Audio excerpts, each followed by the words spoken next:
मैं उस देश की बेटी हूँ जहाँ पर छत्रपति शिवाजी और सम्राट अशोक जैसे राजा थे। मैं उस देश की बेटी हूँ जहाँ पर 5-5 पद पर रूप, रंग, पहनावा, मजाक बदल जाता था। मैं उस देश की बेटी हूँ जिसे अपने भूगोल से पहले इस ब्रह्मांड का भूगोल याद आता था। શું તમને ખબર છે કે વસુદેવ કુટુંબકમનો નારો કોને આપ્યો વિશ્વને? શું તમને ખબર છે કે વિશ્વને એકતાનો પાઠ કોને શીખવ્યો?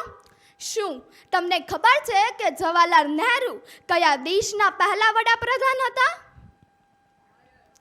હા, આનો સાચો જવાબ છે ભારત. તો ચાલો આજે આજ ભારત દેશના ગૌરવ વિશે વાત કરીએ. જેને વિશ્વને વસુદેવ કુટુંબકમનો નારો આપ્યો એ ભારત દેશ મારો છે.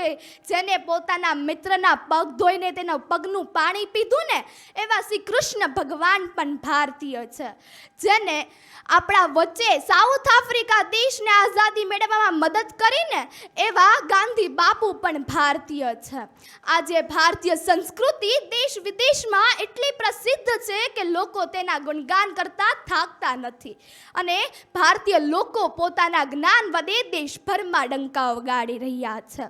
આજે જોઈએ ને તો ભારતીય લોકો ભારતીય સંસ્કૃતિને છોડીને વેસ્ટર્ન કલ્ચર અપનાવી રહ્યા છે અને એનાથી મોટું દુઃખ આપણા માટે કંઈ નથી. અને એ જ વિશ્વ જેને આપણી ભારતીય સંસ્કૃતિને નાબૂદ કરવી હતી ને એ આજે ભારતીય સંસ્કૃતિને અપનાવવાની શરૂઆત કરી રહ્યા છે અને આનાથી મોટું સુખ આપણા માટે કંઈ હોતું નથી. આના ઉપરથી ખૂબ સરસ વાર્તા યાદ આવે કે ફાધર વોલેસ નામના એક ગુજરાતી લેખક હોય છે જે તેના મિત્રના ઘરે બેસવા જાય છે જે લંડનમાં રહે છે. જ્યારે એ બંને એકબીજા સાથે ગુજરાતીમાં વાત કરતા હોય ને ત્યારે તેના મિત્રનો દીકરો આવે છે અને ખૂબ ક્રૂરતાભર્યા સ્વરમાં કહે છે કે પપ્પા, ફાધરને તો અંગ્રેજી આવડે છે તો તમે શા માટે ગુજરાતીમાં વાત કરો છો? તમે એની સાથે અંગ્રેજીમાં વાત કરો ને. ત્યારે તેનો આ સ્વભાવ જોઈને ફાધર અને તેના મિત્રને ખૂબ આશ્ચર્ય થાય છે. હવે બીજો દિવસ થાય, લોકો તેની સાથે ફરવા જવાના હોય છે અને ત્યારે તેના મિત્રના પત્ની સાડી પહેરીને આવે છે. ત્યારે તેનો દીકરો ફરી ક્રૂરતાભર્યા સ્વરમાં કહે છે કે મમ્મી, આ સાડી તારા ઉપર સારી નથી લાગતી, તું જીન્સ ટોપ પહેરીને આવ ને. ત્યારે તેના મમ્મીને અંદરથી ખૂબ દુઃખ થાય છે. એટલે તો કહેવાય છે કે ભાષા જાય તો સંસ્કૃતિ જાય. સાહેબ, દેશ ભલે છોડીએ, ભાષા ભલે છોડીએ, પણ આપણે આપણી સંસ્કૃતિને જાળવી રાખવી જોઈએ. આનાથી હું એટલું જ કહીશ કે ચાલો આજથી આપણે ભારતીય સંસ્કૃતિને અપનાવવાની શરૂઆત કરીએ અને આપણે વેસ્ટર્ન કલ્ચરને ધીમે ધીમે છોડીએ. ભારતનો ઇતિહાસ જોઈએ ને તો અનેક આદિવાસીઓ આવ્યા જેને ભારત દેશ ઉપર રાજ કરવો હતો, પણ તે કાર્યમાં નિષ્ફળ રહ્યા અને ભારતને મૂકીને તેના દેશ પાછા ફર્યા. અને આજે ભારત પાસે એટલી તાકાત છે કે નવા નવા વર્લ્ડ રેકોર્ડ સર્જી શકે છે અને દેશભરમાં ભારતનું નામ રોશન કરી શકે છે.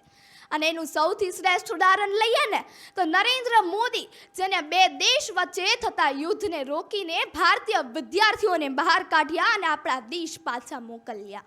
આજે આપણે વિદેશમાં ફરવા જશું ને તો આપણને સાડી પહેરતા પણ શરમ આવે છે અને એ લોકો જેને આપણી ભારતીય સંસ્કૃતિને નાબૂદ અને પૂરી કરવી હતી ને એ આજે સાડી પહેરીને ફરવા પણ જાય છે.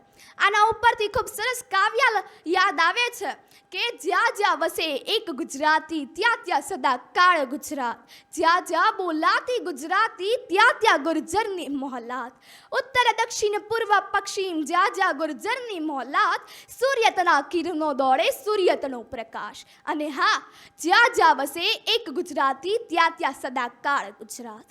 આજે ભારતમાં અનેક ભાષાઓ બોલાય છે અને એ જ ભાષાનું, તાંત્રિકતાઓનું અને સંસ્કૃતિનું દેશભરમાં આદર છે. આજે ભારત પાસે એટલી તાકાત છે કે એ બે દેશ વચ્ચે થતા યુદ્ધને રોકી શકે છે અને એ બે દેશ જેની વચ્ચે યુદ્ધ થાય છે ને એ પણ એક ભારતીય પાસે સલાહ માગવા આવે છે અને એનાથી મોટો ગર્વ આપણા માટે કંઈ હોતો નથી. અને આના ઉપરથી એક વાક્ય ખૂબ સરસ યાદ આવે છે કે हमसे ही है इस देश की शान, हम वतन है हम ये हिंदुस्तान. સાહેબ, શો ઓફ કરવો હોય ને તો આ ભારતનો અને ભારતીય સંસ્કૃતિનો કરો, કારણ કે આજે જે આદર ભારત અને ભારતીય સંસ્કૃતિને આપવામાં આવ્યું છે ને એ બીજા કોઈ દેશને નથી આપવામાં આવ્યું. હું છેલ્લે મારી વાણીને વિરામ આપતા એટલું જ કહીશ કે મને તો ગર્વ છે એક ભારતીય હોવાનો અને તમને પણ હોવો જ જોઈએ. જય હિન્દ, જય ભારત.